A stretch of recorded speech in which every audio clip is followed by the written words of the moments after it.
السلام عليكم ورحمة الله وبركاته. معاكم دكتور عبد الوهاب رأفت، أستاذ جراحة الأورام بالمعهد القومي للأورام جامعة القاهرة.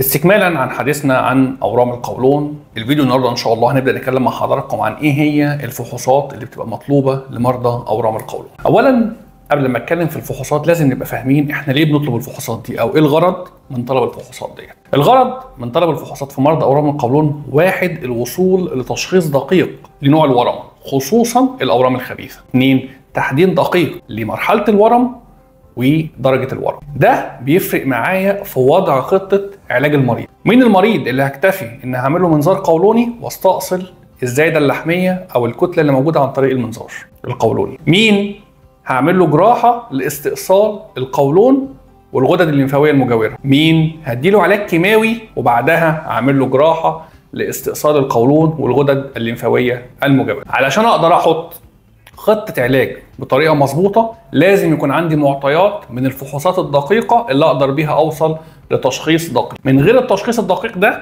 للاسف العلاج مش هيبقى صح ومش هنقدر نوصل لمرحله الشفاء الكامل من الاورام اللي احنا كلنا بنبقى عاوزينها. وزي ما قلت لكم قبل كده كذا مره، ترتيب خطوات علاج مريض الاورام بتبقى مهمه جدا لمريض الاورام. هرجع تاني لموضوعي، ايه هي الفحوصات اللي مطلوبه لمرضى اورام القولون علشان خاطر نعملها لهم؟ طبعا بعد اخذ القصه المرضيه من المريض وتحليل شكوى المريض، ونتكلم مع المريض اذا كان في حد في عيلته جاله اورام في القولون قبل كده، ونكشف اكلينيكيا على المريض، بنبدا نطلب الفحوصات بالصوره التاليه. واحد، تحاليل دم تبقى في صوره ايه؟ صوره دم كامله، خصوصا نسبه الهيموجلوبين لازم اعرفها، خصوصا لو كان المريض بيعاني من دم او نزيف من فتحه الشرج او دم بيخرج مع البراز. بنطلب تحاليل دم في صوره وظائف الكبد ووظائف الكلى، ونطلب تحاليل دم نتكلم فيها عن نسبة دلالات الأورام في الدم.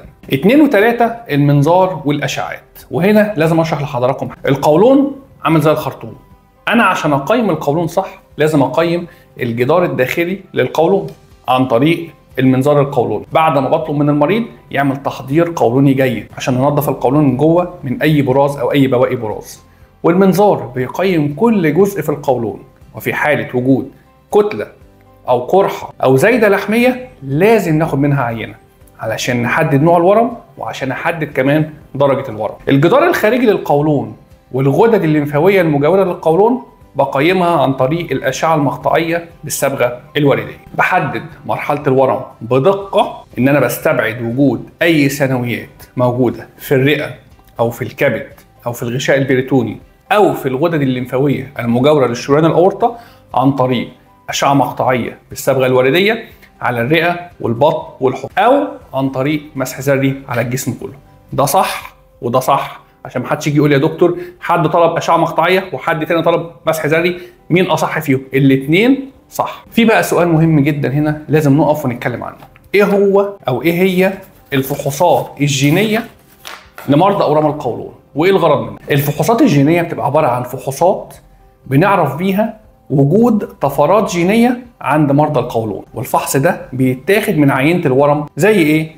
زي الكيراس او البيراف او MSI. ايه الغرض من الفحوصات دي؟ الغرض من الفحوصات دي بحدد نوع العلاج، وبالاخص العلاج الموجه والعلاج المناعي. بمعنى ايه؟ بمعنى ان مرضى اورام القولون اللي عندهم الطفرات الجينيه دي ايجابيه بيستجيبوا بشكل رائع للعلاج الموجه وللعلاج المناعي، وده بيفرق معانا جدا في وضع خطه علاج المريض. طيب هل ليه علاقه بالكشف المبكر عن الاورام؟ لا، ملوش علاقه بالكشف المبكر عن الاورام خالص. امال لو في شخص، في حد في عيلته جاله اورام في القولون قبل وعاوز يطمن على نفسه وخايف، ازاي يقدر يعمل كشف مبكر عن اورام القولون؟ الموضوع ببساطه ان انا بطلب منه يعمل لي تحليل براز كل 6 شهور. في حاله وجود خلايا دمويه في تحليل البراز تحت الميكروسكوب بطلب من المريض ده انه يعمل لي منظار قولوني علشان اطمن ان القولون خالي تماما من الاورام. مش لازم استنى المريض لما يجي يقول لي يا دكتور انا بطلع كميات كبيره من الدم من فتحه الشرج او مع البراز. لا، انا هدخل وادور بنفسي علشان الناس ما تتفزعش. مش معنى وجود دم في البراز او دم من فتحه الشرج ان في اورام في القولون.